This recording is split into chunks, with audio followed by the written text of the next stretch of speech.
Ladies and gentlemen, welcome to Gloucester Brewery on a Saturday night, and welcome to the stage your MC Nick hILL!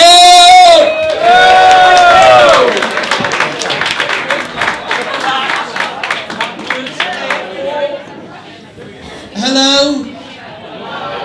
Hi. That was your drink, nearly went there, wasn't it? Look at this. Well, I've got to say, honestly, you're probably the best looking audience I've ever gigged to tonight, to be honest. So, well, apart from the front, although the front row, I mean, look at these lovely shiny heads deflecting the light. You came in quite late, didn't you? Because everyone else was here at 6:30, so we waited. We had a table booked at the back. You had a table booked at the back. Why aren't you sat there then? I don't know. Because they didn't. You struggled to say that then, didn't you? Have you been elsewhere before you got here this evening? What are we drinking there? Just out of interest. What's it called? Shit, beer. Well done. This is great. So, for those of you who don't know me, my name's Nick hILL. I'm your MC for the night, and basically my job is just to chat to you, introduce the acts, and answer any questions that you may have. Is that okay? So, just who's been to this gig before? Yeah. Very polite show of hands. That's nice. Who's never been? Oh, look at that, quite a few. So, I'd just like to assess who's from where. So, if you're from Gloucester, give me a cheer. Good. Stroud, have we got any Stroud people in?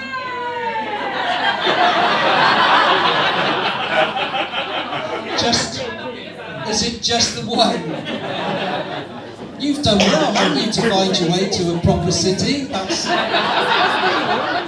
And what do you think of civilization now you've arrived here? You're a little bit frightened. It is Gloucester on a Saturday night, but no, you'll be okay. And the inevitable question, have we got anybody from that place we don't really like to mention? Not the forest, no. The forest is fine. We got anybody from Cheltenham? Fuck. 2. Is it just the 2 of you? 3. All the numbers are going up. Like 4. Or you just pointing around? Because I don't know if you heard, but last year, just before Christmas, there was a rumour that Gloucester was potentially going to be twinned with Cheltenham. Did you all hear of that?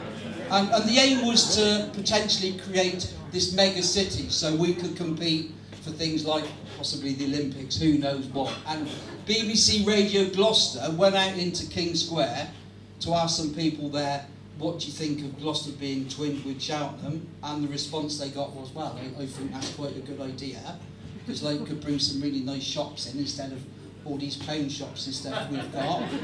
Bring a bit of culture to our city. I think they wouldn't be too bad at all. They went to Cheltenham, they only interviewed one person, right? They asked the same question, what do you think about Gloucester being twinned with Cheltenham? And the response was just this, ghastly. That's it. But Cheltenham people, you're very welcome. Sort of. No, that's horrible, isn't it? So, did you all have a good Christmas? Yeah. I had a fantastic, well, I say a fantastic Christmas. I've got to be honest, I got smashed on Prosecco Christmas Day and had to go to bed at 3 o'clock. So I'm not in my wife's good books. We're having a dry January now. Still drinking, just no sex, to be honest. What do you think of this weather? It's not too bad tonight. It's quite mild out tonight. And I don't know if you're aware of this, but over in the States they've had really bad snowstorms. And in Oregon, apparently it's been reported that 30,000 cows are going to freeze to death from being outside, that's quite horrendous. Right, and actually, it's terrible, isn't it? But right here in our city tonight, 30 cows are also going to freeze, and they're in the queue outside of Liquid right now.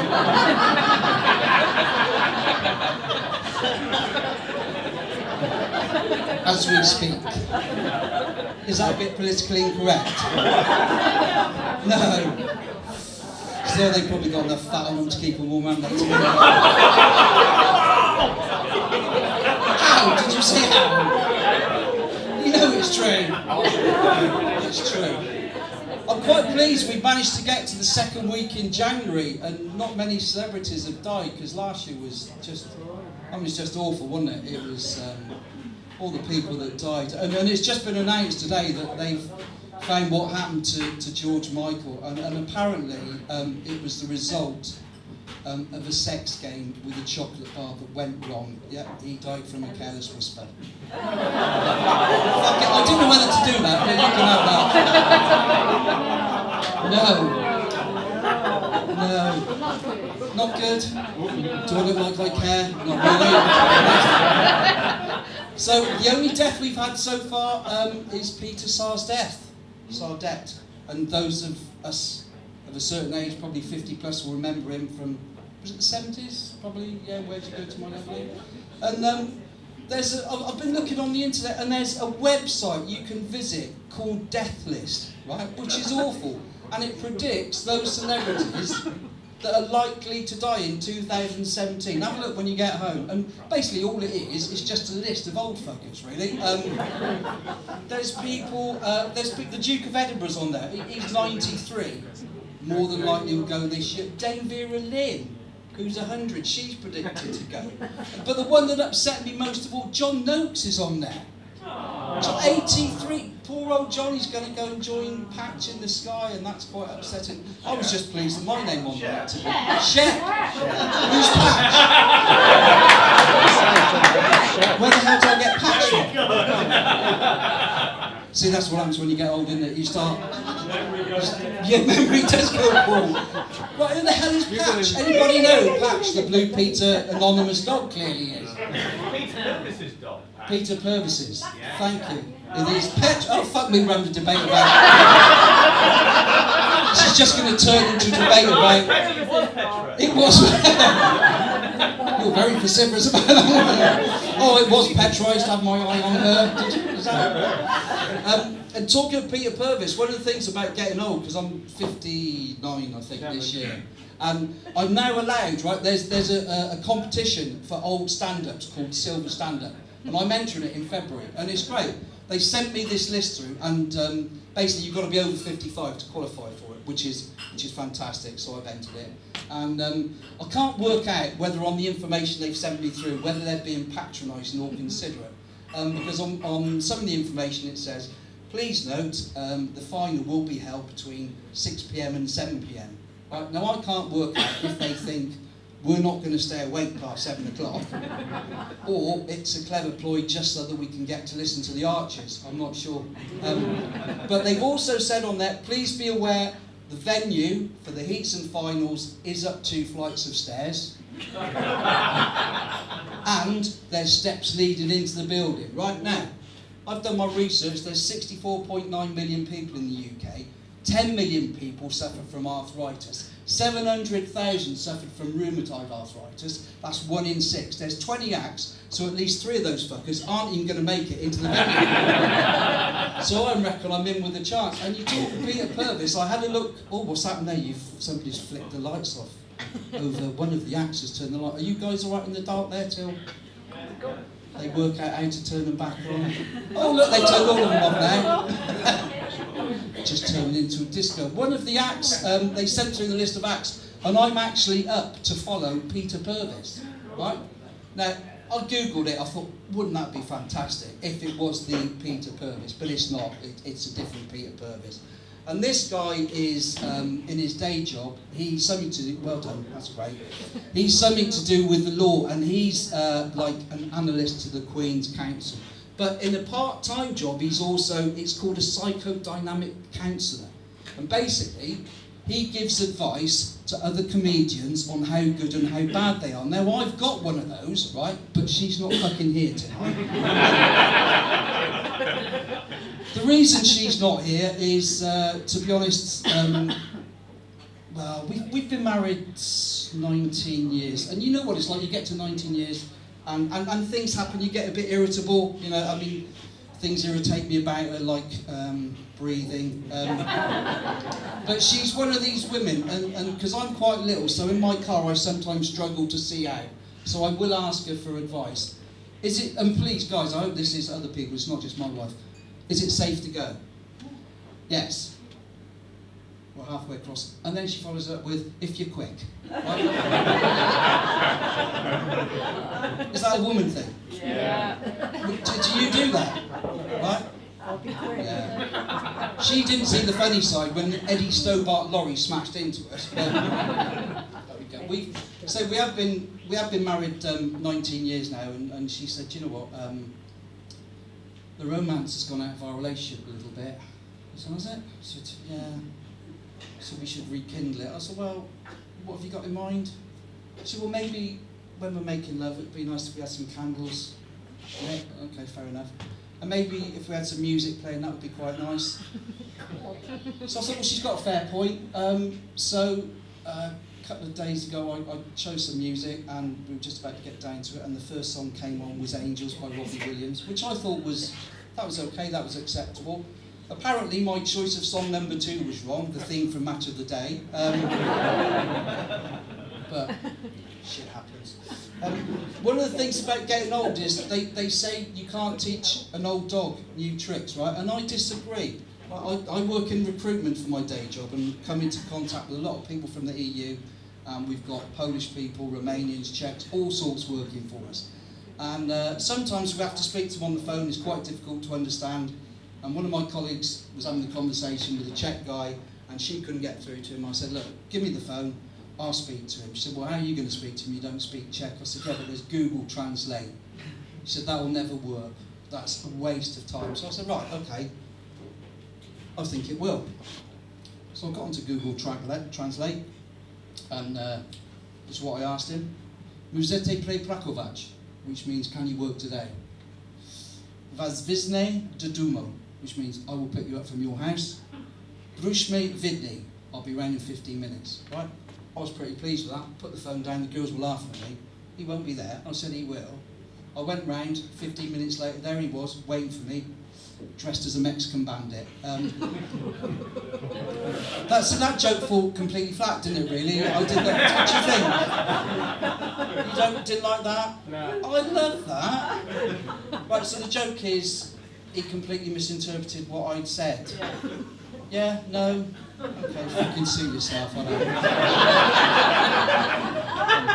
I'm not that bothered. Probably won't come again now, will you? Somebody once said to me, in fact it's probably the last gig, Nick, that thing you do at the front, that's pretty easy. All you got to do is read out local stuff from the local press, which is, it is true to a certain extent, right? And I'll prove my point. I don't know if any of you read that story in the Citizen, I think it was last week, about a young homeless couple sleeping in a tent at the Wingate sports ground. Did anybody read that? No? Okay. Do you know what paper is?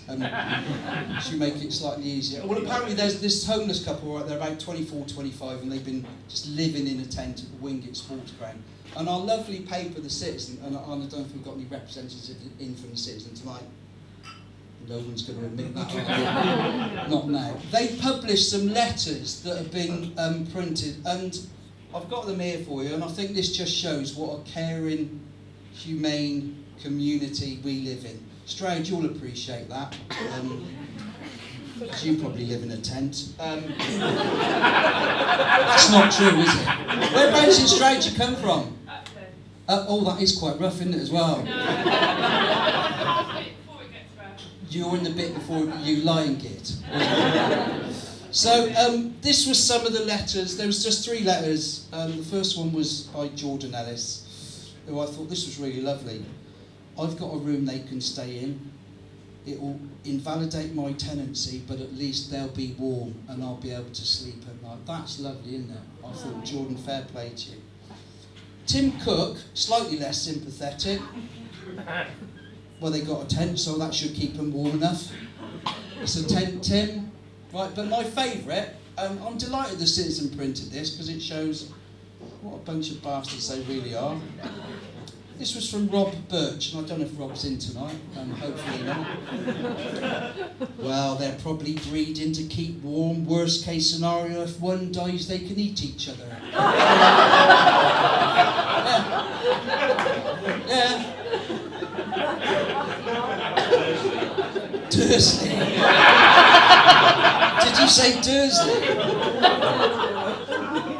So that's quite a sweeping statement, so just assume everybody from Dursley is quite rough. Yeah, Rob Birch, lovely.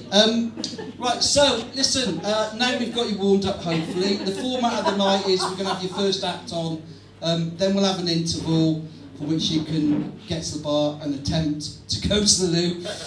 I think if you're going to loo, better make it 4 at a time, otherwise we're going to be here all night. And then we'll have 2 acts in the middle, then another interval, and then your final headliner. Is that okay? Yeah. Good? Thanks for that, you're very polite, that's really nice. So, without further ado, it gives me... Oh, yeah, I've got to walk past you. And what's that bag as well? You don't want to be tripping up over that. You won't catch it, you used to be a scrum half. I did used to be a scrum half, that's right, in my slim days. Ladies and gentlemen, it gives me great pleasure to introduce your first act tonight. Please welcome him to the stage, the lovely hILL Baldino.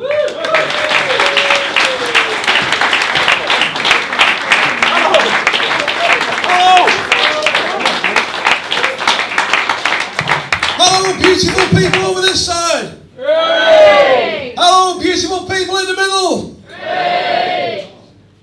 Hello, you people. Hi, I'm hILL Baldino.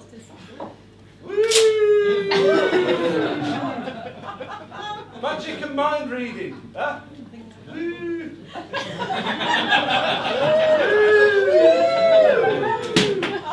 Anyway, before I start, I'll take these out. Sorry, I've always got a few tricks up my sleeve.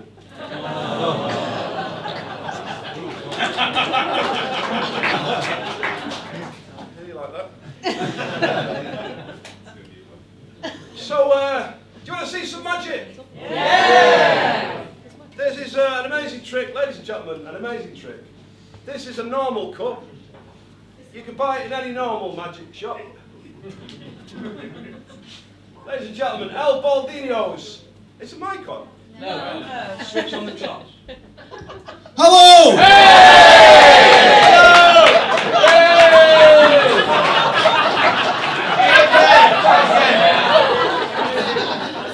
Hello, beautiful people over this side.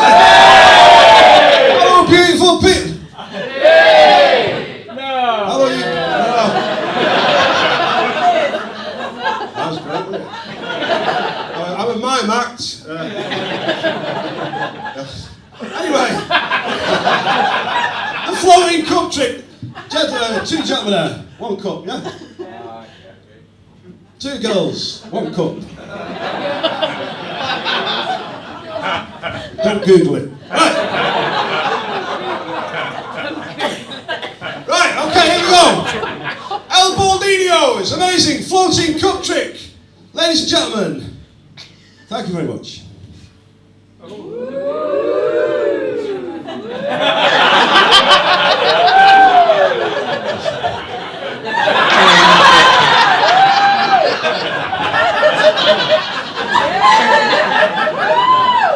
Thank you, cheers.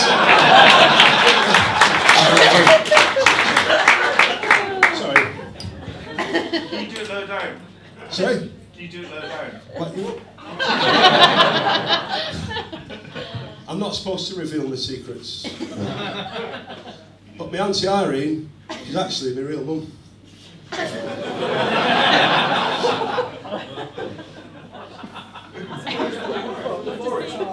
So, I need to choose someone in the audience. To do that, I will throw out an object. Whoever catches it, I'm going to read their minds. Are you ready? Yeah!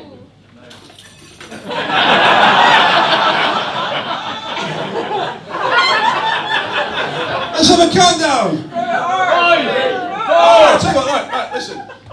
Let's have a countdown on your hands. Ready? 5, 4. Sorry, I'm in the West Country. Ready? 6, 4. 3, 2, 1. I'm only joking. I borrowed this off Nick. It's the MC's hammer. It's actually real. Feel that, sir. Can't touch this.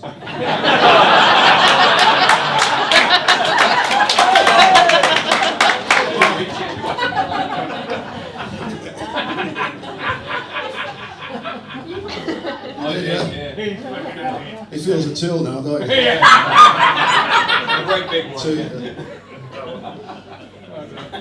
Some more magic, ladies and gentlemen. This is called the ketchup trick. Ladies and gentlemen, the ketchup trick. The ketchup trick. Watch carefully, the ketchup.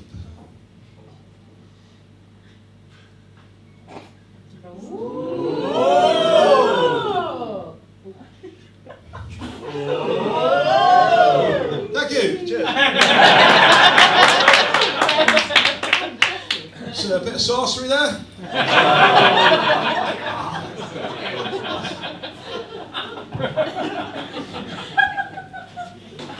Well, ladies and gentlemen, I have under this sheet a picture of a famous celebrity.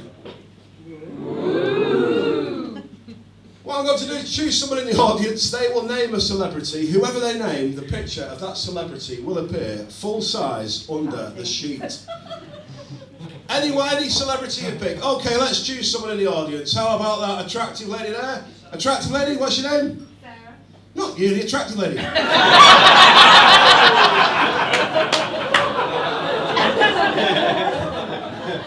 Sam, right, Sam. Okay, you'll do. Right, Sam. Sam, yeah? Sarah, okay, Sarah. Sarah, what I'd like you to do is to name a celebrity. Whoever you name, they will appear under the sheet. Okay, Sarah, the celebrity you're naming is? Peter Fergus. Sorry, say that again? Who was it? Huh? Peter Purvis. David Beckham, you say? Right. Bollocks. Hang on a minute. Peter Purvis. All shit, we don't care.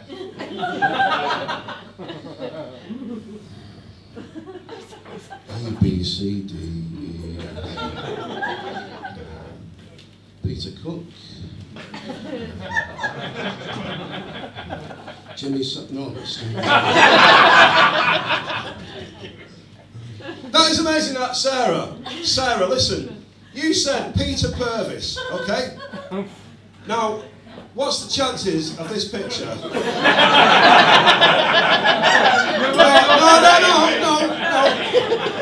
Listen. You could have chose anyone. Sarah, you chose Peter Purvis, yeah? Now, before I unveil this, Sarah, have we met before the show? Sorry? No. Would you like to meet after the show? Yes. Oh, we've got a deep voice. And it sounds a bit gay. Sarah, you said Peter Purvis. Yes. The celebrity under the cloth. It was Peter Purvis, aged 4 months.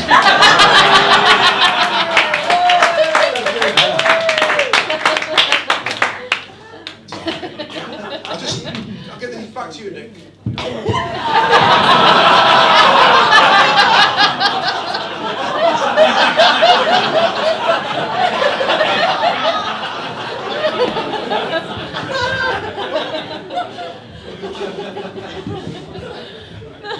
Who's Trevor McDonald?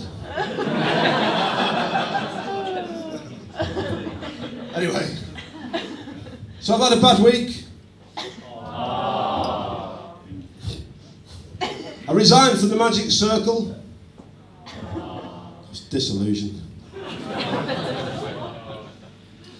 And then I was in a Magic Double Act, but we've split up this week, unfortunately. We worked together for 6 years, and then we ended up in bed together last week, and after that it was all different. And, you know, once you've been...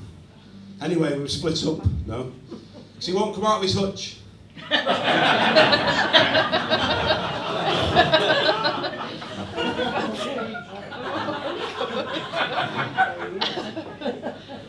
Anyway, I will now perform my most spectacular trick, ladies and gentlemen. I will now completely disappear.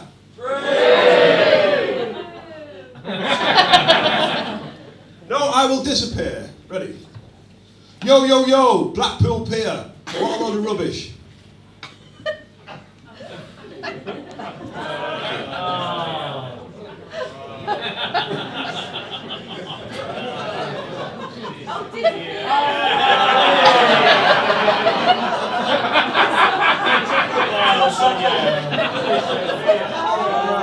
Disappear. Disappear.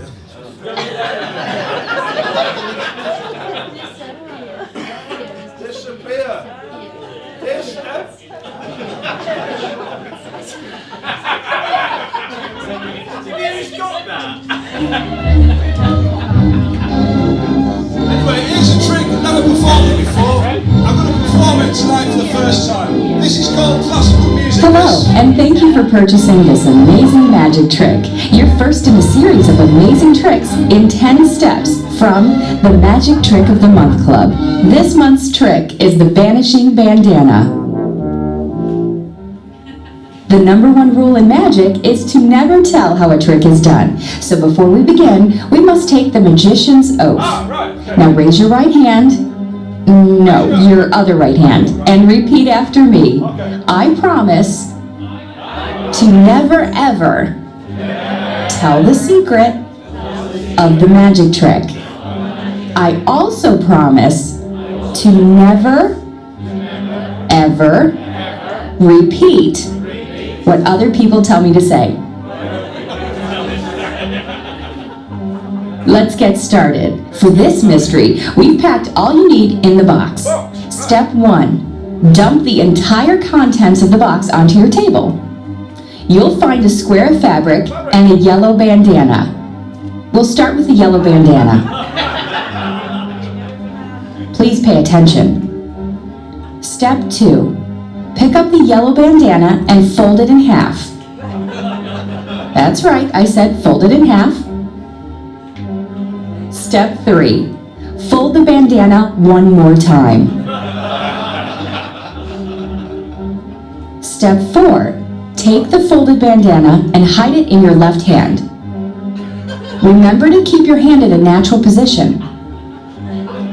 This secret move is called hiding it in your left hand. Now that you've learned to hide it in your left hand, we can continue. Step 5.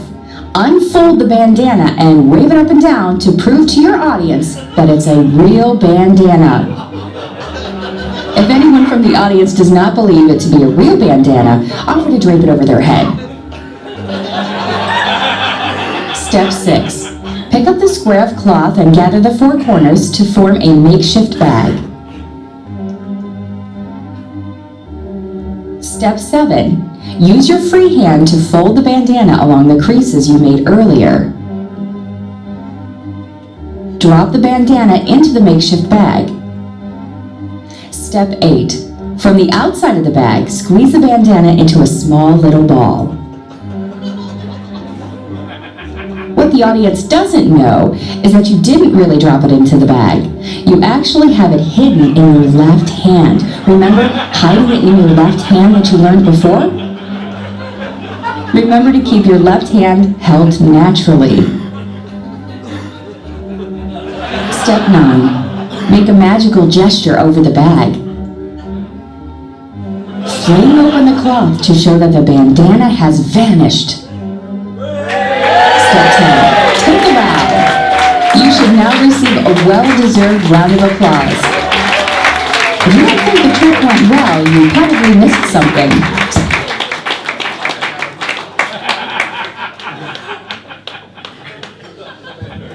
So it's nice to be here in Gloucester Brewery. Good evening. I was going to do a joke about the brewery. It wasn't very funny, but I bottled it. So I always like to visit the magic shops whenever I perform. Today was no exception. Look what I bought. Hey, do you like those? Huh? It was buy one. Sorry? 20% off. Then, Look at I got these as well. How about that? From the magic shop. Very nice.